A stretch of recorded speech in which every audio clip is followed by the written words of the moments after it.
జనరల్గా సాధారణంగా ఈ మాట నేను అనకూడదు, దయచేసి క్షమించండి.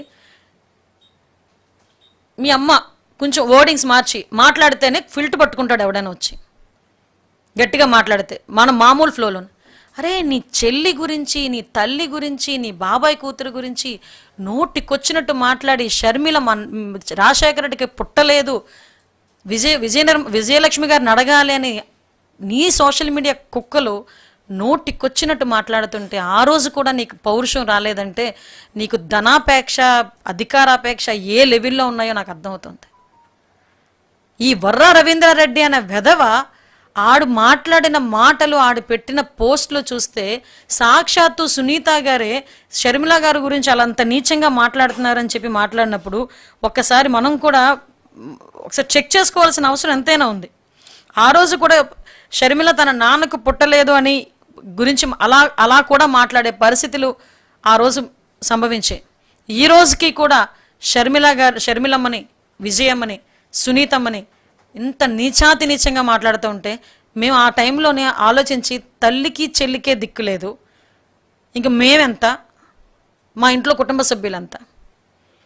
ఎన్టీ రామారావు గారి కూతురు బోనమ్మ ఏ రోజు కూడా రాజకీయాలకు సంబంధం లేని వ్యక్తి, అటువంటి వ్యక్తి గురించి చండాలంగా మాట్లాడి ఒక రకమైన రాక్షసానందం పొంది చంద్రబాబు నాయుడు గారు లాంటి వ్యక్తినే కన్నీళ్లు పెట్టించిన ఆ పరిస్థితిలో అది ప్రజాస్వామ్యాన్ని కూని చేయటం అంటే నిజంగా మీరు నమ్మరండి. కొన్ని పోస్టింగ్లు మీకు చెప్పాలంటేనే నాకు చాలా ఇబ్బట్టిగా ఉంది. ఆ పంచు ప్రభాకర్ అన్నవాడు షర్మిల గారిని షకీలా అంటాడు, అయినా మాకు పౌరుషం రాదు. ఆ పరిస్థితులు పాపం ఆ జనసేన అమ్మాయి అరుణాని ఇదే వర్రా రవీంద్రారెడ్డి నోటికొచ్చినట్టు ఫోన్ కాల్ చేసి బూతులు తిడతాడు. ఆ రోజు కూడా ఎవడం మాట్లాడకూడదు. వాడు పెట్టే పోస్టులు కానీ అవన్నీ కనుక చూస్తే నాకు నా సభ్యత, నా సంస్కారం అడ్డొస్తున్నాయి. ఆ ముంజ అని, అవని, ఇవని ఇన్ని రకాలుగా మాట్లాడుతున్నారండి. ఎందుకండి మేము పడాలి? ఏంటండి అంత అవసరం ఏంటండి? ఆడు ఎవ్వడండి మమ్మల్ని మాట్లాడడానికి, కుటుంబ సభ్యుల గురించి మాట్లాడడానికి, మా గురించి మాట్లాడడానికి? ఈరోజు ఈ పొజిషన్లో కూర్చోవాలంటే ఎన్ని అష్ట కష్టాలు పడాలో, మేము ఎన్ని త్యాగాలు చేయాలో చాలామందికి తెలుసు. మేమే కాదండి, ఒక ఆడపిల్ల రోడ్డు మీదకి బయటకు వచ్చి మాట్లాడుతుంది అన్న, రోడ్డు మీదకి వచ్చి తన పని తను చేసుకుంటుంది అన్న, తన కుటుంబం తనకు సహకరించాలి, తన పిల్లలు తనకు సహకరించాలి, బయటకు వస్తే తన భర్త సహకరించాలి, వీళ్ళందరూ సహకరించి సమాజం కూడా కోఆపరేట్ చేస్తే అమ్మాయి పర్టికులర్గా ఆ పని చేసుకొని బయటకు వెళ్ళగలదు. అది ఉమెన్ ఎంపవర్మెంట్ అంటే. ఈరోజు అమరావతి మహిళా రైతులు బయటకు వస్తే వాళ్ళని నోటుకొచ్చినట్టు తిడతావు, ఎవరైనా బయటకు వచ్చి నీ గురించి మాట్లాడితే నోటుకొచ్చినట్టు తిట్టి కేసులు పెట్టిస్తావు. కొన్ని నాకు చాలా ఇబ్బందిగా ఉంది, కొన్ని చూపించాలన్నా. నీకెవడో మినిస్టర్ పదవి ఇచ్చింది, నా గురించి మాట్లాడిన వాళ్ళు, ఇందాక నేను చెప్పాను కదా అని నాకు క్యాస్ట్ పెట్టి, మాదిగా అని చెప్పి పెట్టి చాలా వరస్ట్గా నేను ఒక స్టెప్, నాకు సంస్కారం ఇవన్నీ అడ్డొచ్చి నా చదువు, నా సంస్కారం, నా తల్లిదండ్రులు పెంచిన తీరు, వీళ్ళు అనుకోవచ్చు దీన్ని బాధ పెడుతున్నాం అనుకోవచ్చు. నా గురించనే కాదండి, నాకే ఇలా ఉంటే కామన్ ఆడపిల్ల పరిస్థితి ఏంటి? ఈరోజు నువ్వు నీ వెనకాతలు పోషిస్తున్న కుక్కలు ఎలా వాగితే రేపొద్దు నిన్ను దన్ను చూసుకొని, నీ తాలూకు కుక్కలను దన్ను చూసుకొని రేపొద్దున రోడ్డు మీదకి వచ్చి ఉద్యోగాలు చేసుకొని, రోడ్డు మీదకి వచ్చి చదువుకునే ఆడపిల్లల్ని ఎందుకు మాట్లాడకుండా ఉంటారు ఎవరైనా? ఈరోజు మేము పడేది బాధ సొసైటీకి తెలియాలి. ఎంత కష్టమని మా తల్లిదండ్రులు పెంచి మమ్మల్ని ఒక సంస్కారవంతంగా మిమ్మల్ని ఇక్కడ కూర్చోబెడితే ఎవడో తెలియని ఈడియట్ బయటకు వచ్చి నోటుకొచ్చినట్టు మాట్లాడుతూ ఉంటే మేము చేతులు కట్టుకొని కూర్చోవాలా? చెప్పండి, మేము చేతులు కట్టుకొని కూర్చోవాలా? ఎంతమంది ఆడపిల్లల్ని ఈరోజు ఆ పదాలు వినలేక నేను గట్టిదాన్ని కాబట్టి ఇంకా సూసైడ్ చేసుకోవాలా? ఇంకొకరు అయితే ఫ్రస్ట్రేట్ అవుతారు, ఇబ్బంది పడతారు, ఏడుస్తారు, ఇంట్లోంచి బయటికి కూడా రారు. నో, ఆడెవడో ఏదో వాగితే ఆడికి సంస్కారం లేక, వాళ్ళ నాయకుడికి సంస్కారం లేక అలా పెంచి పోషిస్తూ ఉంటే నేనెందుకు భయపడాలి? మేమెందుకు భయపడాలి? ఈరోజు నేనే కాదండి, బ్రహ్మిణి గారి గురించి, భువనేశ్వరి గారి గురించి, సునీతమ్మ గురించి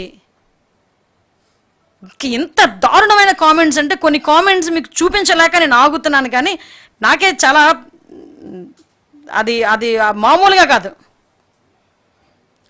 అక్కడ పడుకున్నారు, ఇక్కడ పడుకున్నారు, ఏంటండి ఆ పదాలు? అలాంటి పదాలను కూడా మేము సహించాలా? మీరే చెప్పండి ఒకసారి. అలాంటి ఎదవలను వదిలేయమంటారా? నేను ఛాలెంజ్ చేసి చెప్తున్నా, ఇలాంటి ఎదవలను మేము పట్టుకొని తీసుకొస్తున్నాం తప్పించి ఈరోజు గవర్నమెంట్ మీద ఏదో తప్పుడు వ్యాఖ్య రాశారనో వాళ్ళ గురించి మేము ఎప్పుడు మాట్లాడలే. ప్రజాస్వామ్యబద్ధంగా మేము ఎదుర్కొంటాం. ఆ ధైర్యం మాకుంది, ఆ దమ్ము మాకుంది. నువ్వు ఏదైనా చేతనైతే, నువ్వు చేయగలిగితే ఎస్, ఈరోజు మేము చేస్తున్న వాటి మీద నువ్వేమైనా విమర్శించాలనుకుంటే విమర్శించు. ఇలాంటి ఎదవలందరూ నేను ఇతను వెనకేసుకొస్తూ మేమేదో అక్రమంగా అరెస్టులు చేస్తున్నామని వీళ్ళందరికీ కూడా ఇలాంటి ఎదవలందరికీ బెయిల్ ఇప్పించడానికి ఒక వార్ రూమ్ ఏర్పాటు చేశాడట జగన్మోహన్ రెడ్డి. ఒక వార్ రూమ్ ఏర్పాటు చేశాడట లాయర్లు పెట్టుకొని. ఇది మీరు ఎవరైనా హర్షిస్తారా? ఇలాంటి పదాలు మీకు చూపించమంటే చూపిస్తాను, సిగ్గు విడిచి చూపించమన్నా నేను చూపించగలను. కొన్ని సందర్భాల్లో మేము కూడా కామెంట్స్ చదవద్దు అని మా పిల్లలకు మేము చెప్తున్నాం. ఏదనంటే భావస్వేచ్ఛా ప్రకటన. ఏంటంటే భావస్వేచ్ఛా ప్రకటన? దానికి లిమిటేషన్ ఉంటుందండి. భావస్వేచ్ఛా ప్రకటన కూడా లిమిటేషన్ ఉంటుందండి. లిమిటేషన్ లేకుండా మాట్లాడరండి. ఆడు ఎంత దరిద్రుడంటే నిన్న మొన్న రీసెంట్గా నా పేరు మీద ఒక ఫేక్ ఎఫ్బి అకౌంట్ క్రియేట్ చేసి అందులో కావాలని జనసేనకి మాకు ఏదో గొడవలు ఉన్నట్టుగా క్రియేట్ చేసి పోస్టింగ్లు పెట్టడం మొదలుపెట్టాడు. అంటే ఒక రకంగా చెప్పాలంటే సోషల్ మీడియాని ఉగ్రవాదుల కన్నా ఎక్కువగా మనం ఈరోజు పరిగణలోకి తీసుకోవాల్సిన అవసరం ఉంది.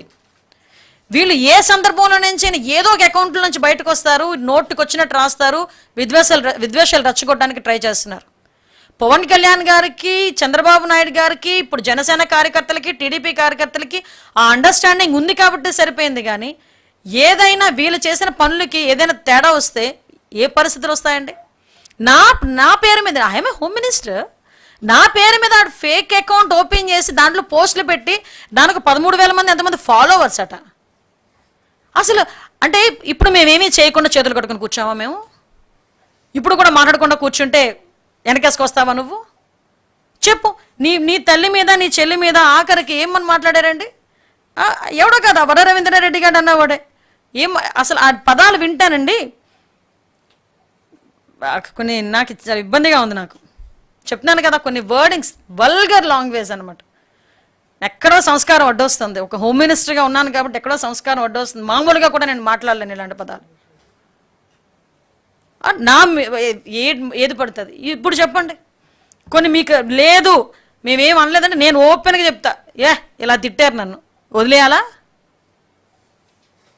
నన్నే కాదండి, రాష్ట్రంలో ఉన్న ఆడవాళ్ళందరి గురించి, తెలుగుదేశం పార్టీ ఆడవాళ్ళందరి గురించి, పాపం స్వాతిరెడ్డి ఆ అమ్మాయి గురించి అయితే నీచాతి నీచంగా ఆ ఏబి వెంకటేశ్వరరావు గారు ఆ పదాలు పెట్టి పాపం ఎంత నీచాతి నీచంగా మాట్లాడి, ఏమండి నేను ఒక సజ్జన్ రావుని ఎదవ ఆ రోజు ఏదో ప్రశ్నలు మాట్లాడితే నేను ఇంటికెళ్ళి గొడవ పెట్టుకొని వచ్చాను.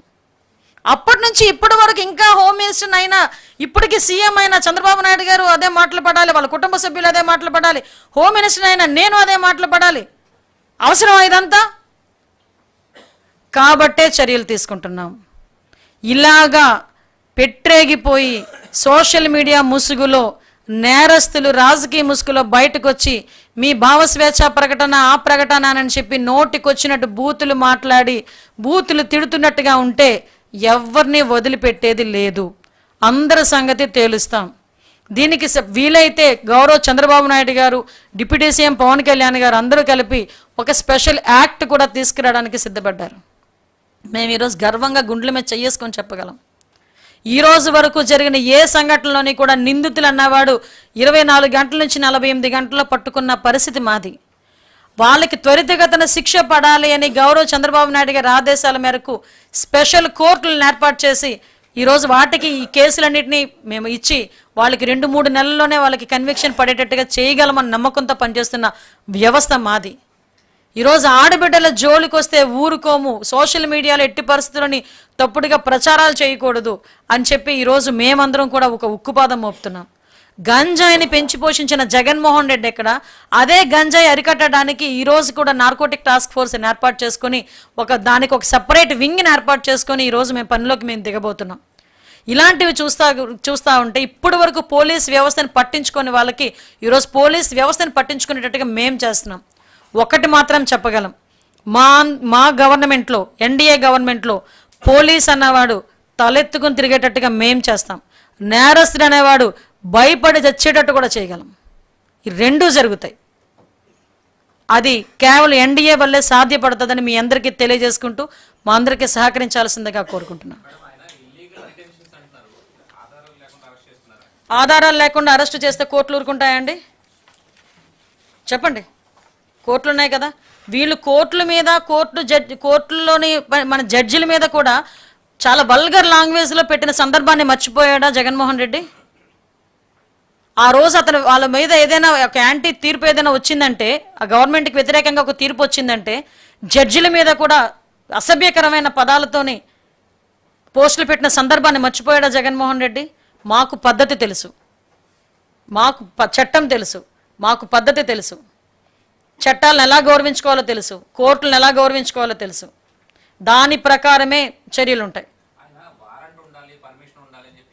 ఏ వారెంట్తో రంగనాయకమ్మని తీసుకెళ్లారు? నేను ఒకటే అడుగుతాను, ఏ వారెంట్తో రంగనాయకమ్మని తీసుకెళ్లారు? ఏ వారెంట్తో ఆ రోజు గౌతి శిరీష గారి గురించి మాట్లాడారు? ఏ వారెంట్తో ఇంతమందిని సోషల్ మీడియా యాక్టివిస్టులు అని చెప్పి తీసుకొచ్చి అర్ధరాత్రులు అపరాత్రులు గోడలు దూకి నోటీసులు ఇచ్చారండి? ఈరోజు గుర్తొచ్చినాయా యాక్ట్లు, ఏంటది నోటీసులు? ఇప్పుడు ఈరోజు గుర్తొచ్చినాయా? ఈరోజు మేము ఏం చేసినా పద్ధతి ప్రకారమే చేస్తున్నాం. అది మర్చిపోకూడదు. పద్ధతి ప్రకారమే మేము చేస్తున్నాం. పద్ధతి ఉల్లంఘించి ఎక్కడా మేము చెయ్యం. మాకు కోర్టులంటే గౌరవం ఉంది, చట్టాలంటే గౌరవం ఉంది.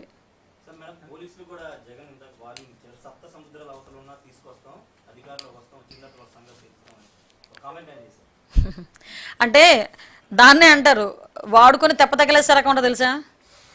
ఏదంటారు, ఏరు దాటాక తెప్పతగలేయడం అంటారు. మనోడేంటంటే 5 సంవత్సరాలు కొంతమంది పోలీసుల్ని ఎలా వాడుకున్నాడంటే ఇంటి దగ్గర కాపలాలకు పెట్టుకున్నాడు, మా ఇళ్ళ దగ్గర బందోబస్తులు పెట్టాడు, పరదాలు కట్టించుకున్నాడు. ఎందుకు పనికిరాని ఎదో పనులన్నీ చేయించాడు వాళ్ళ చేత, పోలీసుల చేత. ఈరోజు ఆ పోలీసులు చాలామంది ఆ పర్యవేశానం కింద సస్పెండ్లో ఇంట్లో కూర్చున్నారు. 3 IPS ఆఫీసర్లు. అర్థమైందా? ఈరోజు పోలీసుల మీద అంతా మంట వచ్చేసి సప్త సముద్రాలు దాటాను. కొన్ని అదే అంటారు కదా, దీన్నే అంటారు. అందుకే పోలీసులు కూడా అర్థం చేసుకుంటున్నారు. ఇప్పుడు విషయం ఏం వారికి భయపడాల్సిన అవసరమేం లేదు. నువ్వేం చేసుకోవాలనుకుని చేసుకో, మేము ఇప్పుడు అధికారంలో ఉన్నాం. మేము చేసే దాని గురించి భయపడిపోయి పోలీసుల మీద సప్త సముద్రాలు దాటి మేము పెట్టుకుంటాం, అలా పట్టుకుంటాం, ఇలా పట్టుకుంటాం. ఒకటి మాత్రం క్లియర్గా చెప్తున్నాం, ఎన్డీఏ గవర్నమెంట్లో ఎవ్వరూ కూడా ఒక కార్యకర్త కూడా చట్టాన్ని ఉల్లంఘించి పనిచేయడు. నీకు మరీ బరిదగించి ఉన్మాదుల్లా ప్రవర్తించే వాళ్ళు మా ఎన్డీఏ కూటమిలో లేరు. నీ దగ్గర ఉన్నారు.